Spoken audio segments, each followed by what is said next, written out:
Hi, and welcome to another episode of Making Things. Today, I'll be going through the basic steps of turning pens. Right. So when I first got started, I found it really confusing to try to figure out what was going on.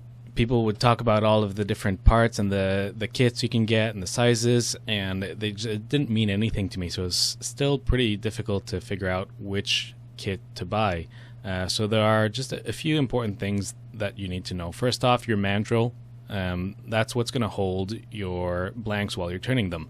And then they can have a Morse taper end, one or two depending on your lathe, or it can be a straight shaft if you're using just a Jacob's chuck.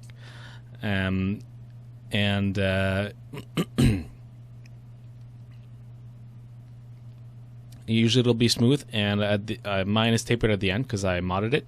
Some of them are going to be tapered at the end because they use a little nut to apply pressure. Others rely on the tail stop being pushed forward just through a dead center, essentially, with a hole in it. And then you've got the bushings. Bushings serve to be spacers. They also do the thickness for slimline pen kits. You need 3 of them. You put a spacer, you put your blank, put another bushing, another blank, and third bushing. Any other bushings, they're extra. The other part that really got me was the size. So 7mm is the standard. It's the basic set. Most of the kits you're going to get for pen kits, for hardware kits, are going to be 7mm because they revolve around the 7mm brass tubes. There are 8mm, there are 10mm, and so just get 7mm.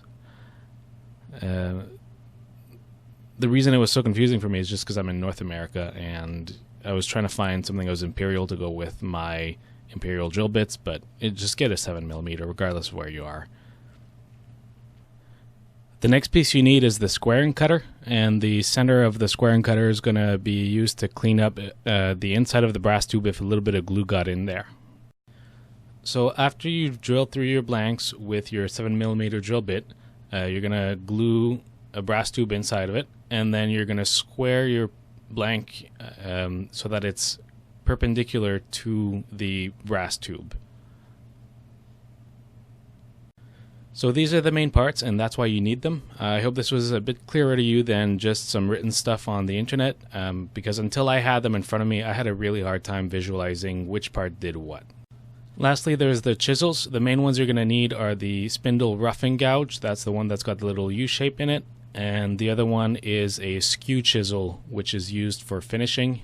So you use the roughing gouge for the bulk of the work, and then at the end you just clean it up with the skew chisel, which you can see that mine is chipped over there. So you can buy ready-made blanks, but right off the bat I wanted to have some nice patterns. So the way I do it is I just cut thin strips of wood of different types and I laminate them together.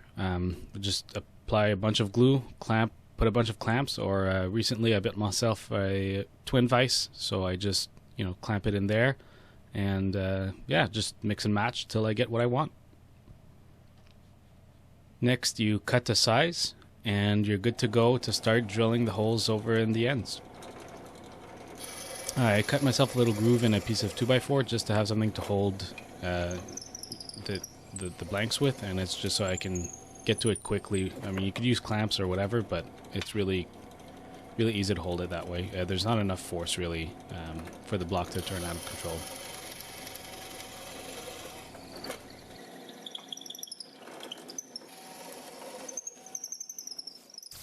Now this part is completely optional, but I built myself a little jig so that I can shave off parts of the blanks before I even start turning them. It's just to reduce the amount of turning I'm going to have to do, just because I can chop off excess, and it just saves me time at the end of the day. Prior to gluing the brass inserts inside the blanks, you should sand them quickly. You don't necessarily need to do this crazy thing I'm doing here. I had some blanks I needed to clean off because I failed to use them and they still had a bit of glue on them, so I had to build something a bit more heavy duty. As you're putting them in, just twist. It'll help get the glue spread, and just make sure it doesn't stick out, and if there's an end that's slightly flared because your drill press isn't perfect, just push it over to the end where it's least flared so that you get less chances of the pieces ripping off. After that, we use the squaring bit and just square the pieces, clean out the inside, and we're almost ready to start turning our wood now. One more optional step is I like to then clean up the edge of the brass. Sometimes I push a little too hard with the squaring bit, or it makes a nicer finish, really. So I have this carbide deburring tool that I use. Now, when it comes to actually turning, it's pretty straightforward. You're not going to go really into the technique of turning. Like I said, that's not the point of this video. The point of this video was just kind of the steps, kind of know what to expect and how to plan. Now, another thing to expect is you're probably going to bust some of them, especially if you're doing the slim line. You get close to the end and a tiny little gap, and you snag it, and that's it. The piece kind of just tears off.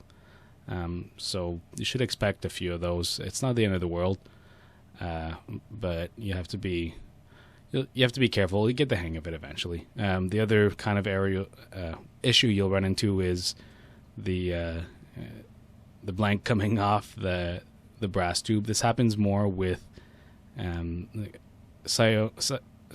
crazy glue, cyanoacrylic glue, just because it's brittle. So epoxy is less likely to do that, but it's also a bit harder to work with. And I just finish it off by applying Danish oil directly on the lathe. I just do one coating, wait 15 minutes, then kind of just polish it in with another drop, and that's it. Onto the assembly.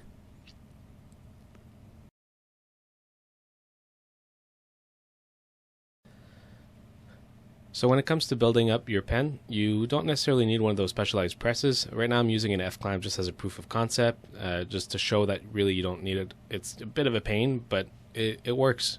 So no need to go out and spend more money if you don't have it or don't want to spend it. Personally, I prefer using my vise. It works great. I just put soft jaws. I just put a piece of wood in there, and it works perfectly. So you're going to want to start with the nib, and the reason for that is the second part is to put in the mechanism. If you'd put the spinning mechanism in first and then you try to put the nib, you're going to crush the mechanism into the pen and screw it up.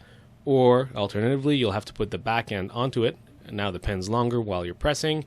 Longer means more leverage, more chances of breaking it or something going crooked.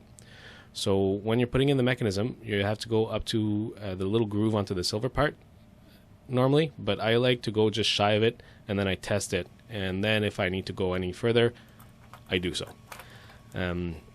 Moving them is pretty difficult once they're in. Then if you want to remove it, you pretty much do need the specialized pen press tool.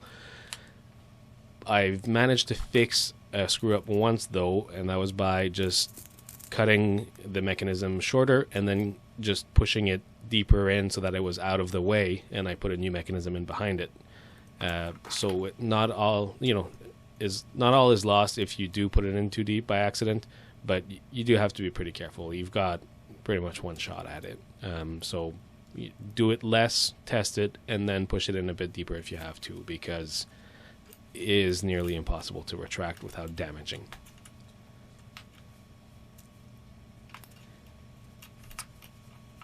And the last part is the end. So you put the clip on with a little end cap. For some reason, the end caps aren't fitting, so I think I have a defective clip here. It's the first time this ever happens. I'm on to something like 25 pens now, so I'd say that's a pretty good track record, given that these kits cost me like $2.50 to $3 Canadian a piece. So I've been very happy with them. So yeah, you just put it in, press it, and that's it. You have a pen.